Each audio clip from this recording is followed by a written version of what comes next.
Another tale well calculated to keep you in suspense.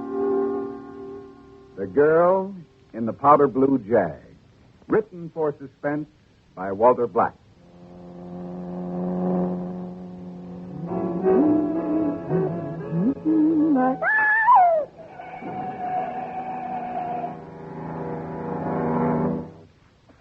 I never saw so much dirt in my life. The more I sweep it, the more I stir up. Oh, that's the trouble with these summer places. By the time you get them clean, it's time to shut up and leave. Oh, darn. Be right there.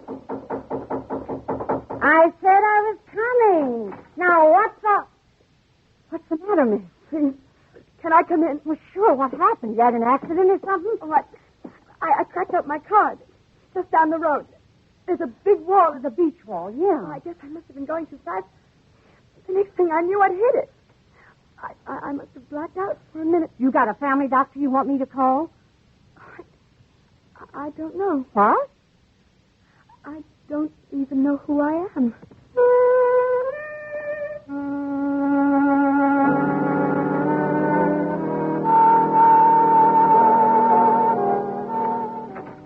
How's the bed, hon? Oh, fine, thank you, Mrs. Sims. Now, you call me Claire. Everybody else does. Claire. That's better. The man at the police station said he'd bring a doctor with him. I feel so lost, not even knowing my own name. But you do. It's Kendall Endicott. Kind of a nice, out-of-the-ordinary name, too. But how do I know it's mine? A checkbook with a name printed on it? I could have stolen it. Oh, you're not the type, hon. What type am I? I don't know anything about myself. Well, take it from me, hon. You're just not the type.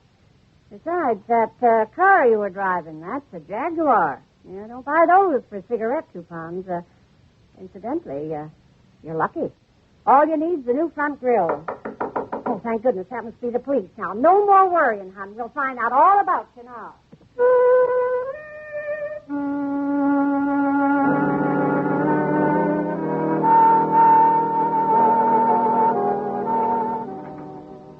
I'll check with you again tomorrow, Miss Endicott, and don't you worry. You do just like the doctor said. Just get plenty of rest. Find out anything, Sergeant Hadley? Just what you already told me, ma'am. What'd the doctor say? He wouldn't tell me anything. He says it looks like amnesia. Gee. I feel so sorry for her. Funny first name she's got, Kendall. Ever know a girl by that name before? No. Me either. Can I use your phone? Oh, go right ahead.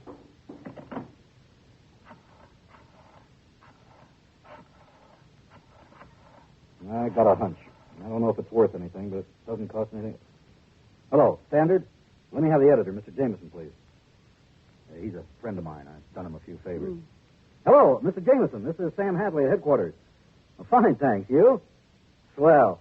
Listen, Mr. Jameson, you know more about this town than anybody else.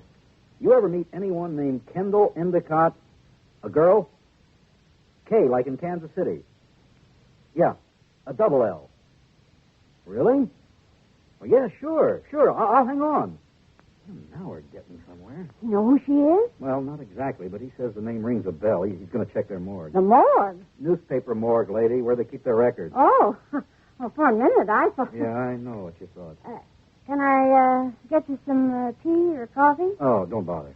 Or how about something a little stronger? I think maybe I could find something. I'm on duty, Mrs. Sims. Oh, sure, but what harm could one little snort do? Thanks. Hello? Yes, Mr. Jameson. No kidding. Yeah. Uh-huh. Yeah. Thanks a lot. You've been a lifesaver. I'll drop by and give you the whole story. Right, so long. What'd you say? Plenty. You know who your guest is, lady? Kendall Endicott, heiress to a couple of $1 million.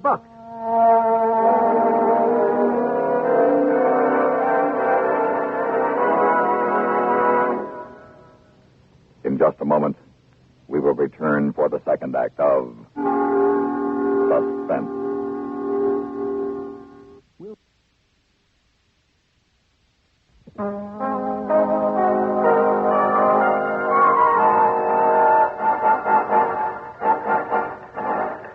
you Sergeant Hadley? That's me. Who are you? Clay Endicott, Sergeant. I've never been so glad to see anyone in my life. What'd you say your name? Endicott? That's right, Kendall's husband. I just heard about it on the radio in my hotel room. I just got to town 2 hours ago. The broadcast didn't give any details, just to contact you. Now, where is she? How is she? Can I see her right away, please? Sure. She's over on Cliffside Drive, Summer Colony, the other side of town. I'll take you over in a squad car. You can fill me in on some details on the way over.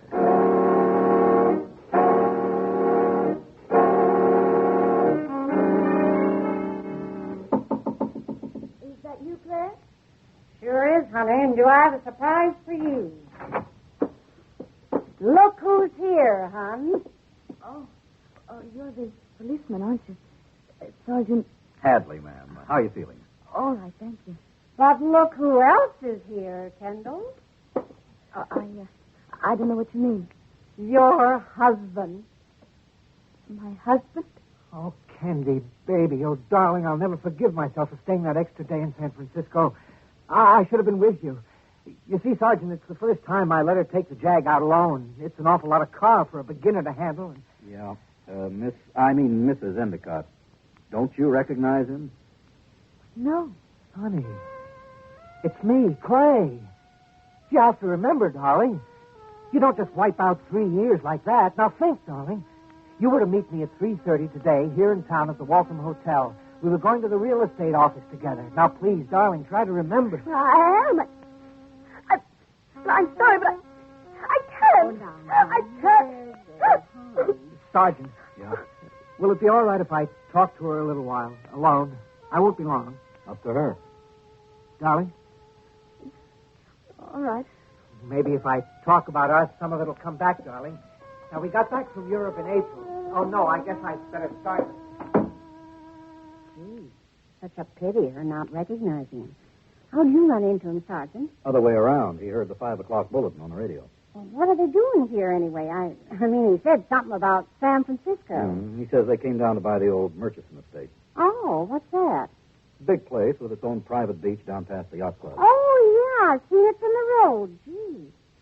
Hey, I wonder how come she came down ahead of him. Well, he says there's a kind of deadline on the property. They wanted to get their bid in first. Oh, I didn't even know she was married. Oh, yeah, that checks out. She's really rich, isn't she? So they tell me. That Mr. Endicott, he's kind of cute. Smart, too. It takes brains to marry money like she's got. Oh, Sergeant, they could be in love. Didn't say they weren't. Speaking of husbands, where's yours? Didn't you both come down for a vacation? We did. It just so happens that Joe's idea of a vacation is to watch baseball on TV in some nice dim bar with a cold bottle of beer in front of him. He could have done that back in Redwood City, but oh no, he's got to save up all year to go somewhere else to do the same thing. Mm-hmm. You still here, Sergeant? Thought you might want to lift back to town. Oh, that's very kind of you, but Mrs. Sims, would it be too much of an imposition if I stayed here with my wife? Stayed here? I can sleep on the couch right here.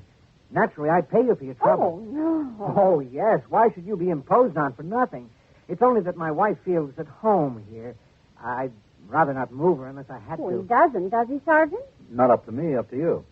It's fine with me, Mr. Endicott. Really it is. And I know it'll be a real comfort to... Mrs. Endicott. I understand the doctor's returning in the morning. If she's not better then, he can probably recommend a good private nursing home. Well, looks like it's settled. I certainly appreciate all you've done, Sergeant. Mrs. Sims, I'll check in tomorrow morning. All right, Sergeant. Bye. Well, I would say so, my dear Mrs. Sims. I would say very well indeed. You can cut the act now. What about her? I'll sell her. It'll take time, but I'll sell her. I don't trust that cop. We have one thing in our favor, sweetie pie, time. It's after 6 o'clock. Offices are closed. By the time the worthy sergeant can check more closely into my story, and he's going to, our little pigeon will be plucked and we'll be long gone. How far have you got? To the point where even if she doesn't remember me, she's willing to take my word that I'm her dearly beloved. You would bring up the check? Sweetie pie, I know this was all your idea, but you can certainly trust me to follow orders. Naturally, I mentioned the check. Casually. I told her we had only until tomorrow morning to close the deal with a down payment of $40,000. Otherwise, the real estate broker has another offer he's obligated to honor. What'd you say? Nothing. I'll bring it up again when I take her supper tray in. You? Obviously, sweetie pie. Who else but her adoring spouse? Don't worry, we'll get the money. How suspicious you think that cop is? Suspicion is a congenital weakness of all cops. And I don't think he actively suspects me. And after all, my story was quite plausible. Thanks to me. I doff my hat, my dear, thanks to you. Like I always said, you got to be prepared to grab your chance when it comes, because it goes by real fast, and they never come again. Spoken like the true philosopher you are, my love. I wonder... You wonder what? What it feels like to be really married to $2 million. You keep your mind on the job. You're already married. And don't you forget who to. How could I, sweetie pie? You never give me a chance.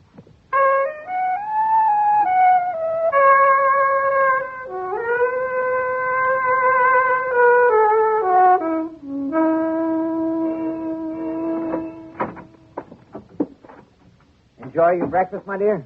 It was all right. I wasn't very hungry. Have to keep up our strength, don't we, darling? Clay, will I regain my memory? Of course, Candy. Oh, it may take a little time, but what difference does that make? What are a few days or even a week or two as long as I'm around to take care of you? Please be patient with me. Oh, darling, how could I be anything else? All I care about is your getting well. Tell me more about us. Where were we married? Believe it or not, at the American Embassy in London. London? Mm-hmm. The ambassador himself married us. And you stood right there in front of him in your stocking feet. Oh, I didn't. You sure did. Later, you told me why. For good luck. Good luck? Uh-huh. You told me that as a little girl, whenever you wished very hard for something, you always took your shoes off and squinted up your face and turned around twice. Well, did I squint up my face? You sure did. But I didn't turn around twice, did I? Only because I stopped you. Darling, let me tell you, as hard as you were wishing, I was wishing even harder for our happiness, our life together. Oh, Clay. Oh, my love. Before I forget it, Candy, I'd better take the check now. Is the house really worth that much? It's a steal, darling, believe me. Here, make it out to cash. I figured if I walk in waving a lot of greenbacks at the broker, he might come down in price a little. Nothing like a long look at real paper money to soften a man. Oh, here, use my pen, Candy. You won't be gone long, will you, Clay? Only long enough to transact our business, honey. It's funny. I've only just met you. What I mean. I know what you mean. And already I feel as if I'd known you for years. Hurry back. Excuse me, folks, but the doctor's here. He can come right in, Mrs. Sims. I was just going.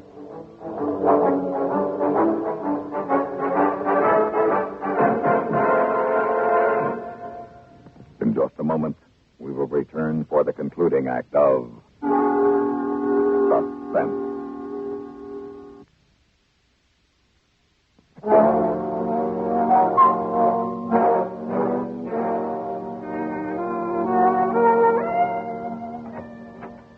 Mrs. Kendall, you're dressed. What do you think you're doing? Oh, I feel so much better, Claire. I thought I'd like to sit out here with you.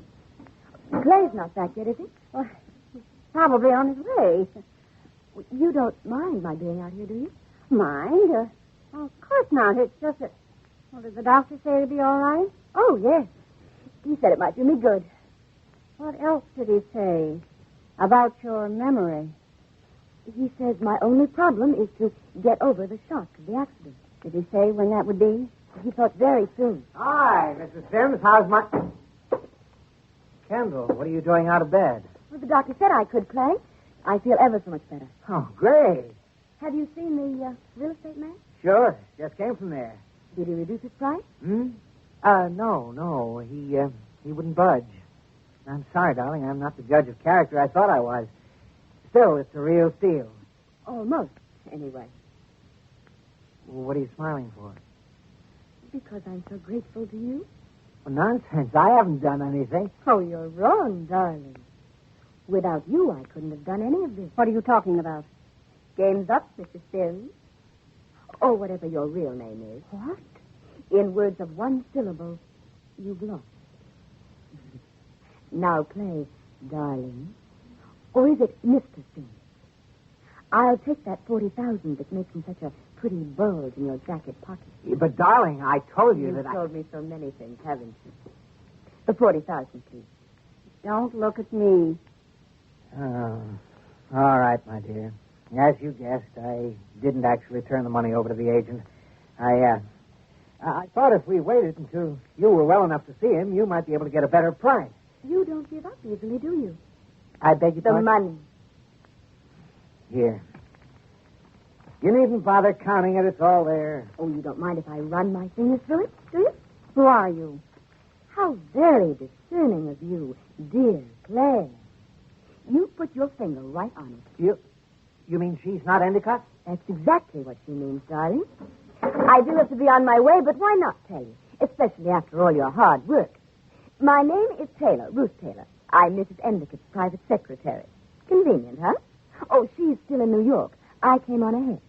And by the time she arrives, I'll have recovered my memory, and I'll be horribly appalled at what I've done. But then, it wasn't really my fault, was it? Everyone told me I was Kendall Endicott. As for the money, I think I'll lose it. The whole idea is perfectly dreadful, but Mrs. Endicott will understand. She trusts me. And 40,000 doesn't mean so very much to her. You can't get away with it. But, Claire, dear, I already have. And you and that handsome impersonator can't do anything about it without implicating yourself. Can you? Bye-bye. Thanks for everything. Hey, what about us? Don't we deserve at least a cut? You deserve what you're getting, a chance to clear out before my employer shows up. Or would you rather I call that nice Sergeant Hadley? Extortion is a serious offense, I imagine. And who can prove I didn't have amnesia and didn't just recover? Oh, please don't bother seeing me out. There goes 40 grand. Now stop moaning. We lost, period. Now let's get packed and get out of here. But it looked like such a perfect setup. It did, but it wasn't, so shut up about it. From now on, we stick to the horses. And stay broke, huh? Better than the stretch in the pen. Now, come on, let's move. Uh-oh. It's not locked. Why, Sergeant Hadley, this is a pleasant surprise. My God, it's the girl. The car's gone. She take off? Not more than 30 seconds ago. You just missed her. Yeah, has something happened, Sergeant? You still playing games, buddy? Give me Rizzo. Al Hadley. Just missed the girl. Put out an alarm. Pale blue Jaguar, Nevada license 25KE. Yeah, I'll wait right here. Well, you almost got away with it, didn't you, Johnny? Who? John Edgar Bell. That's your real name, isn't it? And this is your wife, Miriam? Never mind us, that girl. She's not Kendall. Yeah, save your breath. We know. The real one's flying in tonight. Let's get back to you two. How much did you take her for? Well, that's it. She took us. She took the real Kendall Endicott. What? For 40,000. I cashed the check and brought the money back to her, didn't I, Mir? That's the truth, Sergeant. Can't we make a deal with you? If you take us in, it'll only cost the county the expense of the trial and tie up a lot of your time. But if you let us go, we'll be out of town in an hour and you'll be rid of us for good. After all, Sergeant, we've never gotten in trouble before, and, well, can't we have a second chance? A chance to take somebody else? No, to stick to what we know, playing the horses. Hadley. Yeah, Al. What? Where? Oh, brother. Hmm. Yeah. Yeah. Okay. What happened? The Jaguar crashed through a retaining wall and ended up 500 feet down the canyon. What about the girl? She's had her last accident. What about us? You're coming down to headquarters for a search. If you're clean, I'll give you an hour to be out of town. Oh, thanks. Save it. I've seen grifters like you before. You'll try your luck again sometime, someplace. Just make sure it's a long, long way from here.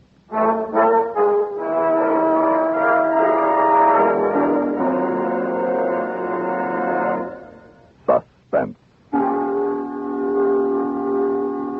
You've been listening to The Girl in the Powder Blue Jag, written for Suspense by Walter Black. Now, in just a moment, the names of our players and the word about next week's story of Suspense.